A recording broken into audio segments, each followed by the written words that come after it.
Monitoring and evaluation guidance for projects. This how-to video is to give contracted Shared Prosperity Fund good growth projects an overview of the monitoring and evaluation process to assist them in commissioning evaluations.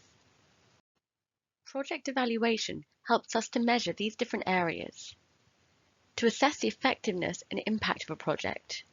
This is to see whether the project's goals have been achieved and the impact it has had. To provide accountability, to make sure that public funds has been used as intended.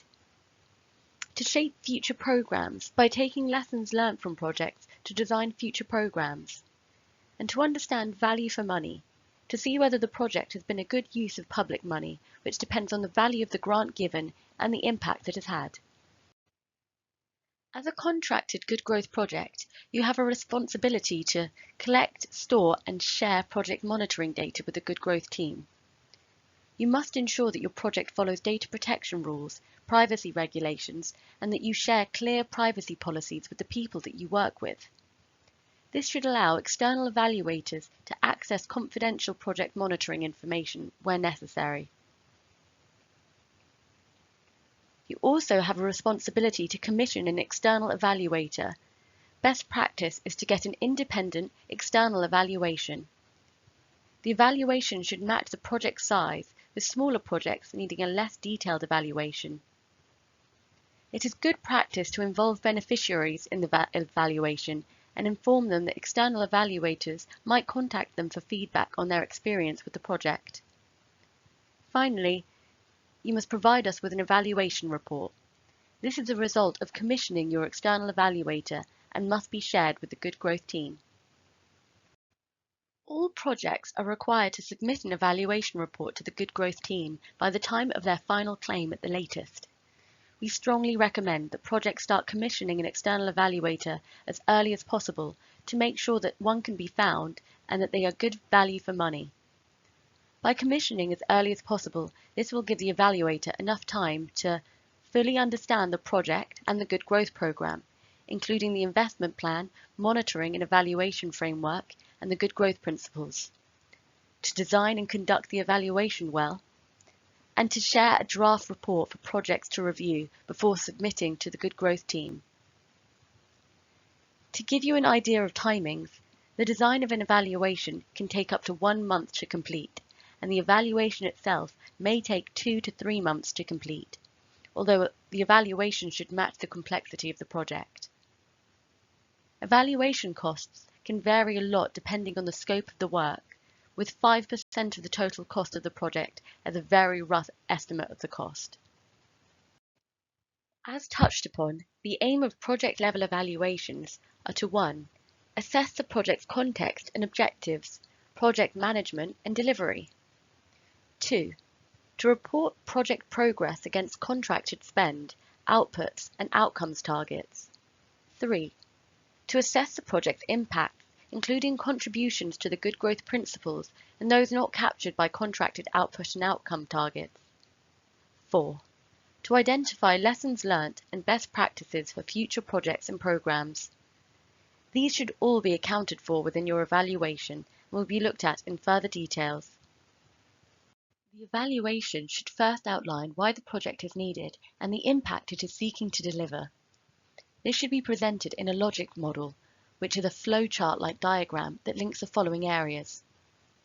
Context, which explains why the project or change is needed in the first place, what issues the project is aiming to address and any opportunities it is looking to act on, and how it supports local and regional policy.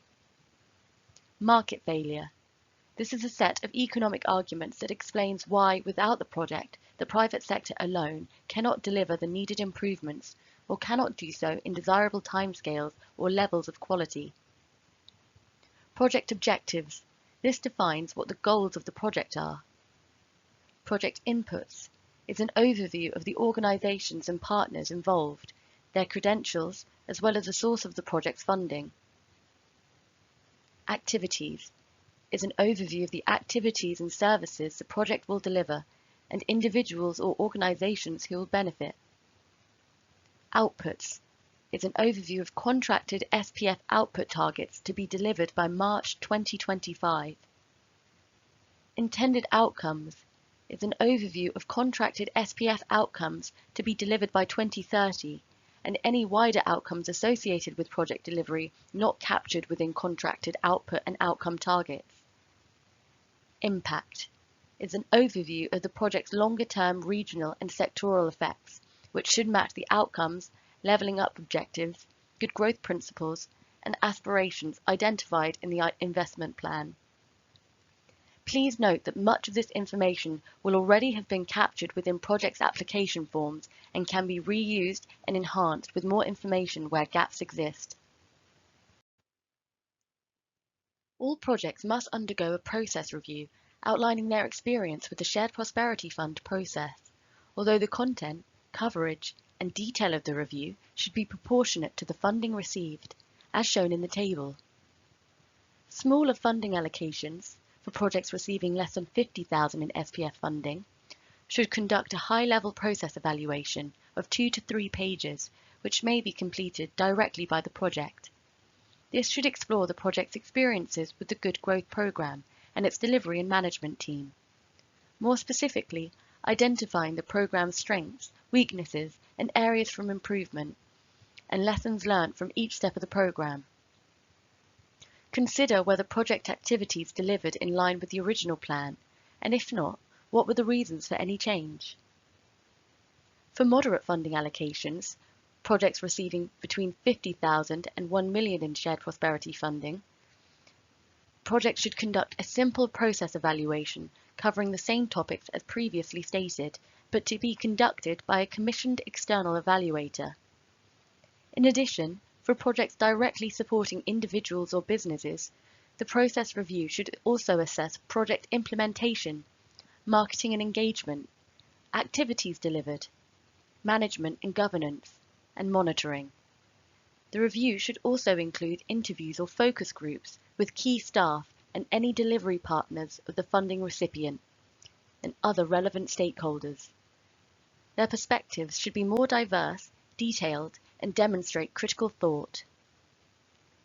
For large funding allocations, projects receiving more than £1 million in SPF funding, projects should conduct a comprehensive and detailed process evaluation undertaken by a commissioned external evaluator.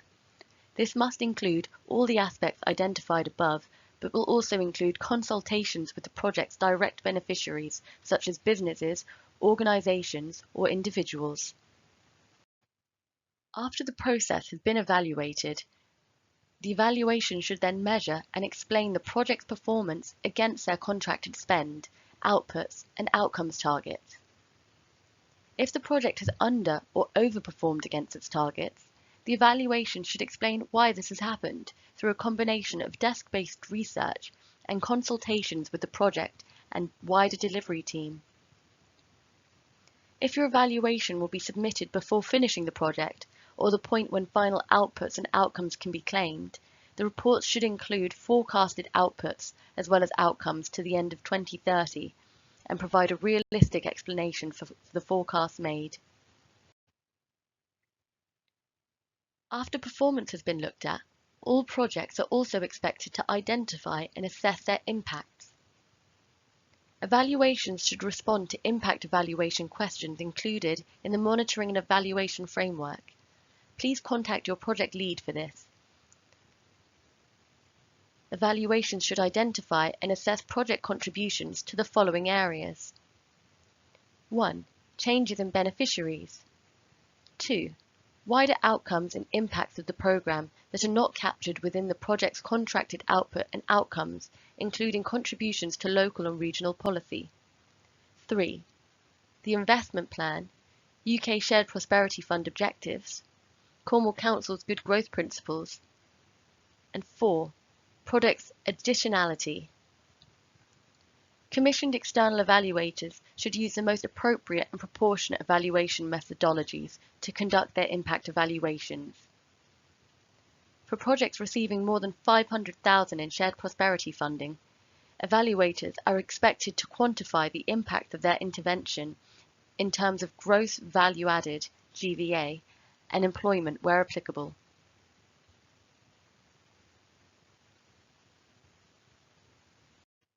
The final part of the evaluation should be conclusions and lessons learnt.